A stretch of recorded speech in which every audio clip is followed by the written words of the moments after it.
Hello friends, তোমরা সবাই কেমন আছো? আশা করছি সবাই ভালো আছো আর আমিও খুব ভালো আছি।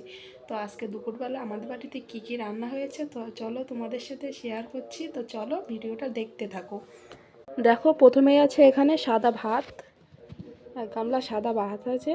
তারপরে আছে এখানে আলু ভাজা, অল্প করে আলু ভাজা করেছি।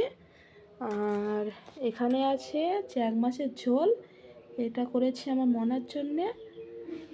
আর আছে এখানে তেলাপিয়া মাছের ঝোল, এটা আমাদের জন্য করেছি। আর আছে একটা সবজি, এটা পেঁপে দিয়ে আলু দিয়ে আর মাছ দিয়ে একটা সবজি আছে। তো দেখো, তো রান্নাগুলো তোমাদের কেমন লাগলো অবশ্যই কমেন্ট করে জানিও। আর আমার ভিডিওটা যদি ভালো লাগে তো লাইক, কমেন্ট, শেয়ার করে দিও আর আমার চ্যানেলটাকে সাবস্ক্রাইব করে দিও। তো চলো, বাই, আবার দেখাবে নেক্সট ভিডিওয়।